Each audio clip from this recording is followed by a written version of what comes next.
As a pastor, one of the things that frustrates me and annoys me the most is complaining. I realize how hypocritical it is for me to sit before you and complain about complainers, but I want to talk about it this week because nobody likes to be around a complainer. I know you don't. I know if you've ever raised children that your proudest moments of them are not when they were complaining and griping. I know when you are around a complainer that it just kind of irritates you and it makes you want to not be around them.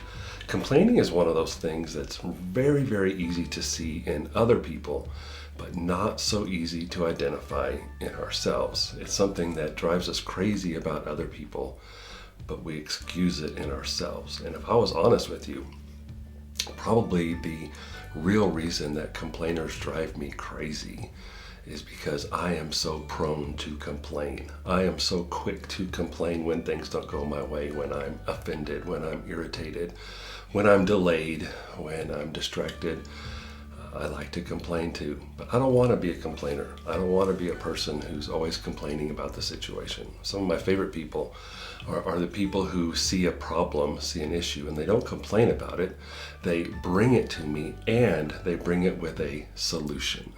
Those are the kind of people that are most helpful, especially in church life. People who see issues and don't just complain about them, but they bring solutions.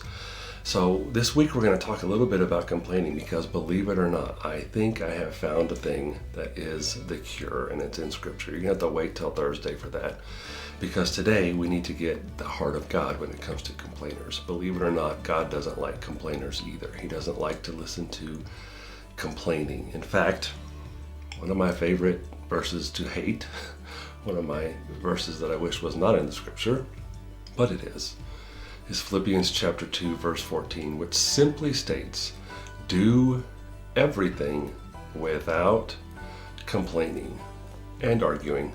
But the first one is the most important one for us this week. Do everything without complaining. Do your job without complaining. Do your parenting without complaining. Drive on the congested, traffic-filled road without complaining. Deal with an irritating customer without complaining. Do everything without complaining. According to Paul.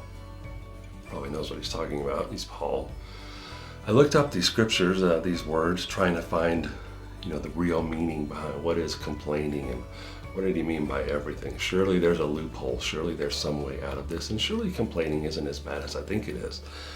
Turns out this verse means exactly what it says. To do, live, and do all the things you do with no griping or complaining. Another verse uses the word murmuring.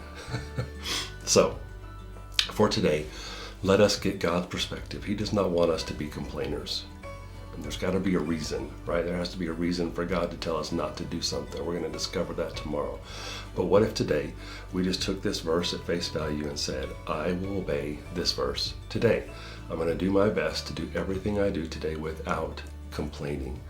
Try to be hyper aware of the words that you use today and see how many times you find yourself complaining, and then just try to agree with God that complaining is something that should not be the part of a Christian's life. I once heard a pastor say, you can be negative or you can be a Christian, but how could you possibly be both?